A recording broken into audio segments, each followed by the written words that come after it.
ఆ రోజు ఎలక్షన్ అయిన రోజు అండి, May 13th రోజు. ఆ రోజు సాయంత్రం నాకు ఒకటే బలంగా అనిపించింది, 151కి ఒక సీట్ ఎక్కువ వస్తుంది మన కూటమికి, కానీ ఒక సీట్ తగ్గదనే ఆలోచనతో ఉంది. తర్వాత మీతో కూడా డిస్కస్ చేశాను ఇదే విషయము. ఎందుకనంటే ఎలక్షన్ అయిన విధానము, ఆ ఓటింగ్ పర్సంటేజ్ అనుకోండి, లేదంటే టీచర్ ఓట్స్ అనుకోండి, ఎలక్షన్ అయిన విధానాన్ని బట్టి. ఒక్క నిమిషం అమర్ గారు, ఒక్క నిమిషం. మీరు ఏబిఎన్ తెర మీద చూస్తున్నారు, రిషికొండ మీద జగన్ కట్టించిన, ఆయన నివాసం ఉండడానికి కట్టించుకున్న ప్యాలెస్ మీద తెలుగుదేశం జెండాలు రెపరెపలాడుతున్నాయి. నిజానికి అది ప్రజల సొమ్ముతో కట్టింది. అది అక్కడ తెలుగుదేశం కార్యకర్తలు వెళ్ళి, ఎందుకంటే జగన్మోహన్ రెడ్డి ఇక్కడ నుంచే పరిపాలన చేస్తాను, మళ్ళీ గెలుస్తాను అని చెప్పి అన్నాడు కాబట్టి ఓడించిన ఆనందంలో తెలుగుదేశం పార్టీ కార్యకర్తలు అక్కడ జెండాలు ఎగరేస్తున్నారు. అక్కడ జాతీయ పతాకాలు ఎగరాలి, అది ప్రజల ఆస్తి కాబట్టి ఇది ఆనందం కాబట్టి ఇప్పుడు ఎగరేస్తున్నారు. తర్వాత అది ఎలాగో ప్రజల ఆస్తి, ప్రజలకే దక్కుతుంది అది, కాబట్టి అలాగే జరుగుతుందని కోరుకుందాం. రైట్ అమర్ గారు, ప్లీజ్ కంటిన్యూ.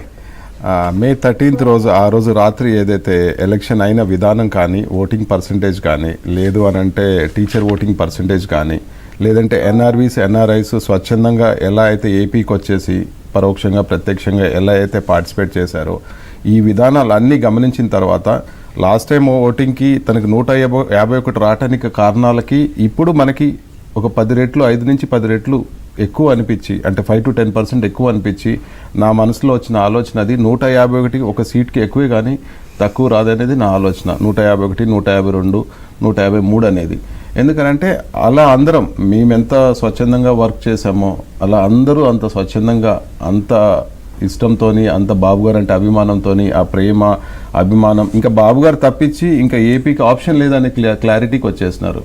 ఎందుకంటే లాస్ట్ టైం మనం ఓడిపోవడానికి గల కారణాలు లైక్ పవన్ కళ్యాణ్ గారు అనుకోండి, 6% షేరింగ్ అనుకోండి, లైక్ బీజేపీ ఎలక్షన్ మేనేజ్మెంట్ అనుకోండి, ఇవన్నీ కలిపి మనకు ఆ ప్రాబ్లమ్స్ అన్నీ అధిగమించాం కాబట్టి కాన్ఫిడెంట్గా అదొకటే నమ్మకం నాకు. 151కి వాళ్ళకి ప్రతిపక్ష హోదా కూడా దక్కదనే ఆ రోజు ఆలోచన అండి. ఇంకోటి ఎన్డీఏ కూడా ఏదైతే సెంటర్లో కూడా బాబు గారు కింగ్ మేకర్ అవుతారు అనేది ఆ రోజు కూడా మాట్లాడాను. ఎందుకంటే వచ్చే ఏదైతే సెంటర్లో స్టేట్ ఏదైతే బీజేపీ కానీ కాంగ్రెస్ కానీ అలయన్స్కి వచ్చే ఓట్స్ ఏదైతే ఉన్నాయో టైట్, అది ఎలా ఉంటుందంటే బాబు గారు లేకపోతే ఇంకా అది సిచ్యువేషన్ కష్టం అనే స్టేజ్కి వెళ్ళిపోతుంది అక్కడ అనేది ఆ రోజు కూడా మనం అదే మాట చెప్పామండి. ఈ రోజు కూడా అదే మాట చెప్పాము. ఎందుకంటే బాబు గారు స్వచ్ఛందంగా పాలులాగా ఎంత క్లియర్గా బయటకు వచ్చారో, బాబు గారికి ఇది మనం ఇచ్చే కానుకలాగా. ఎందుకంటే బాబు గారు ఇంకా తన సేవలు మనం తీసుకునే అదృష్టం మనకు ఉంది కాబట్టి అంత బాబు గారికి ప్రజలు అంత ప్రిఫరెన్స్ ఇచ్చి బాబు గారిని అంత భారీ మెజార్టీతో గెలిపించారండి. ఇదంతా ఒక బాబు గారి విజయం అండి. ఎందుకంటే ఏపీలో ఎలక్షన్ అయిన విధానము ఏ ఎమ్మెల్యే ఫోటోతోని ఎవరు ఓటేయలేదండి. ఓన్లీ బాబు గారి బొమ్మతోని బాబు గారిని గెలిపించండి అని అన్నారు, కానీ ఏ ఎమ్మెల్యేని కూడా గెలిపించండి అని అనలేదండి. ఆ 175 కాన్స్టిట్యున్సీల ప్రచారం జరిగిన విధానము ఓన్లీ